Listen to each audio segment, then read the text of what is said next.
Welcome students, myself Professor Vikrant Palatsha. I welcome you all in my YouTube channel Professor Vikrant Palatsha's Education Hub. In this video, we are going to learn the multiple choice questions of TYBCom Advanced Accounting subject on the unit number 8 Analysis of Financial Statement, that is ratio analysis.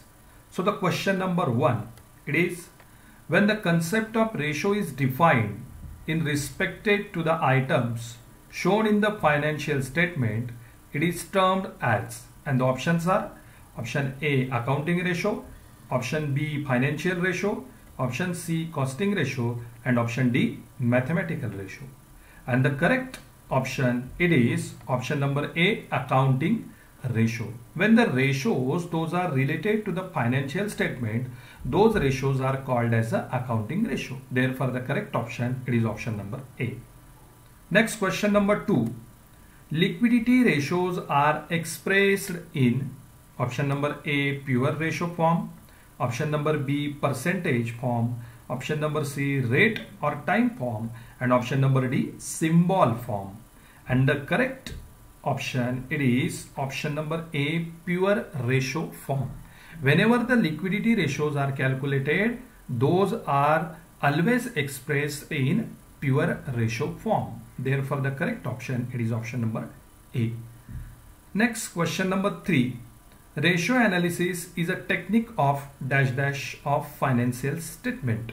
Option number A analysis, option number B interpretation, option number C both A and B, and option number D none of these.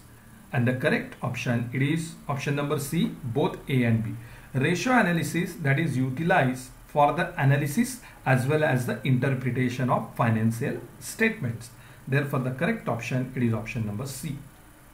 Next question number 4, what is the expected standard for current ratio?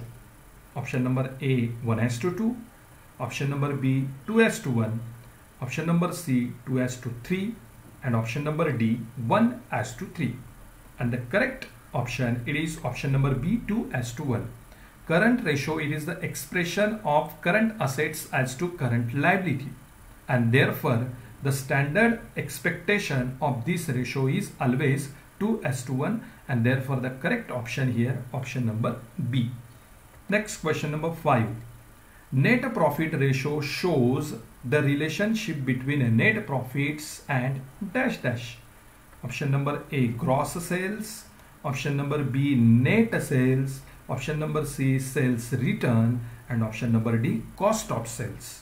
And the correct option, it is option number B net sales. Net profit ratio expresses the relationship between net profits and the net sales. Therefore the correct option, it is option number B. Next question number 6, inventory or stock turnover ratio evaluates option number A a company's ability to earn gross profit, option number B a company's inventory purchasing efficiency, option number C company's profitability, and option number D company's financial position. And the correct option, it is option number B a company's inventory purchasing efficiency. Inventory purchasing efficiency of the company that is determined with the help of the inventory or stock turnover ratio. Therefore the correct option, it is option number B. Next question number 7, liquid ratio is called as option number A acid test ratio, option number B quick ratio, option number C both A and B, and option number D turnover ratio. And the correct option, it is option number C both A and B.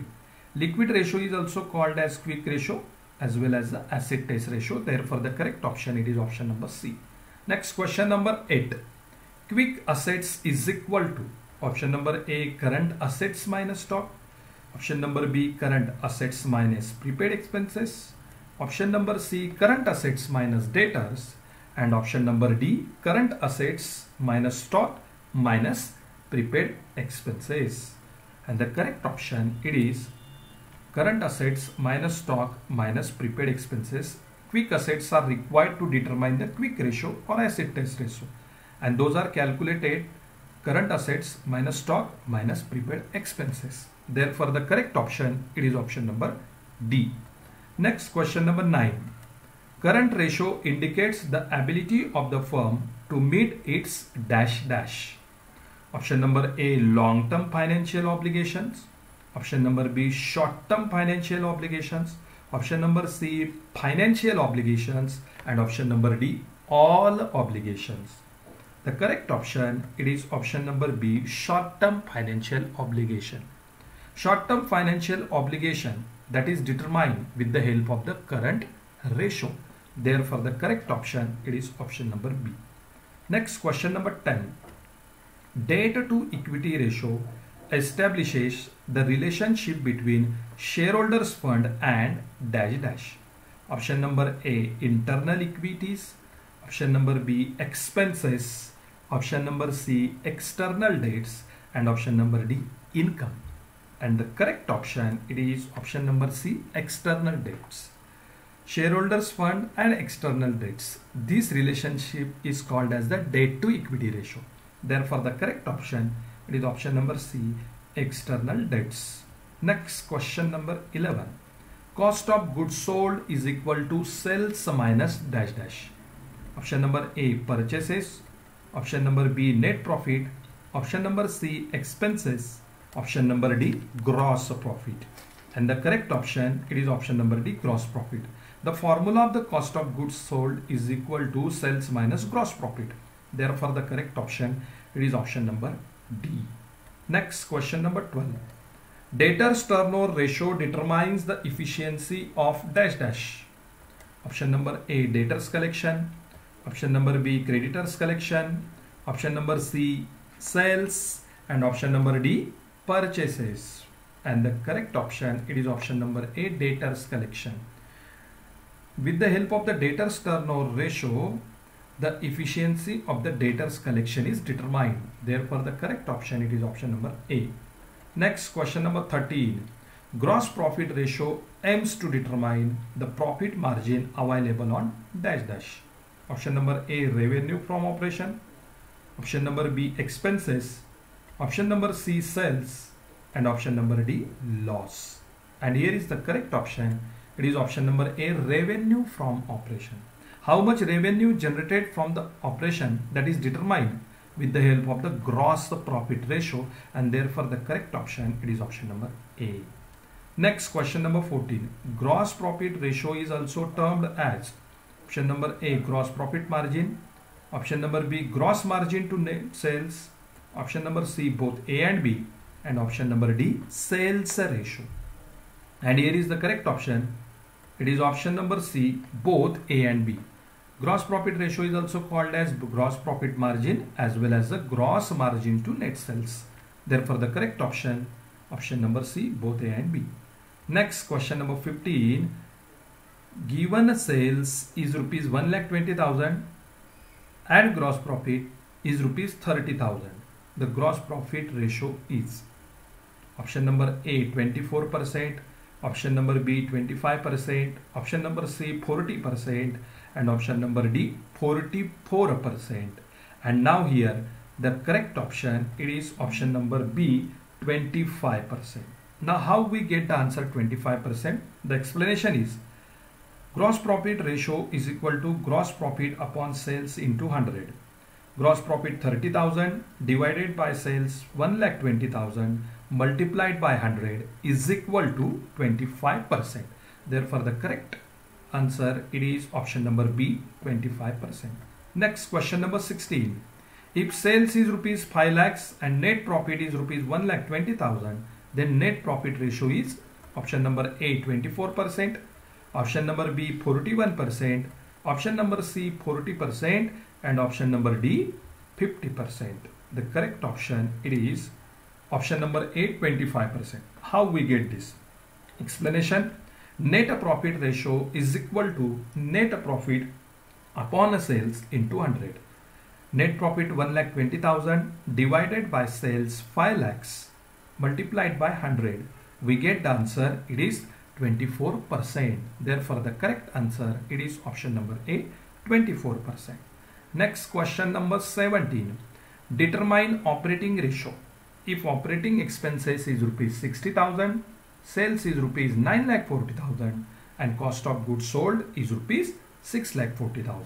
And the options are option number A 15%, option number B 25%, option number C 11% and option number D 74%.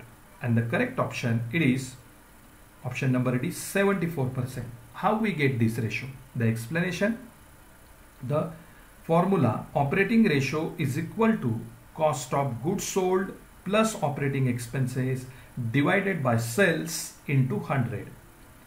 Cost of goods sold 6,40,000 plus operating expenses 60,000 divided by sales 9,40,000 multiplied by 100, and the answer it is 74%, that is option number D.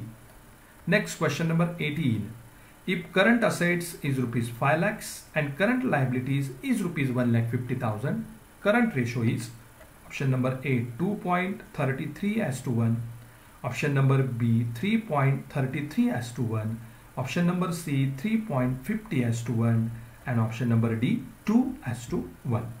And the correct option it is option number B 3.33:1. How we get current ratio is equal to current assets upon current liabilities. So current asset 5 lakhs upon current liability 1,50,000, we get the answer that is 3.33:1. It is option number B. Next question number 19. If quick assets is rupees 2 lakhs and quick liabilities is rupees 1,50,000, determine quick ratio. Option number A 1:1, option number B 1:2, option number C 1.33:1 and option number D 1.50:1. The correct option it is option number C 1.33:1. How we get that? The explanation, quick ratio is equal to quick assets upon quick liabilities. Quick assets 2 lakhs divided by quick liabilities 1,50,000 is equal to 1.33:1. Therefore, the correct option it is option number C. And now the last question number 20. The shareholders funds consist of option number A preference shares, option number B equity shares, option number C reserves and surplus, option number D all of the above. And the correct option it is option number D all of the above. Shareholders funds is equal to preference shares plus equity shares plus reserves and surplus. Therefore, the correct option it is option number D all of the above. So in this way, in this video we have studied the multiple choice question of advanced accounting unit number 8.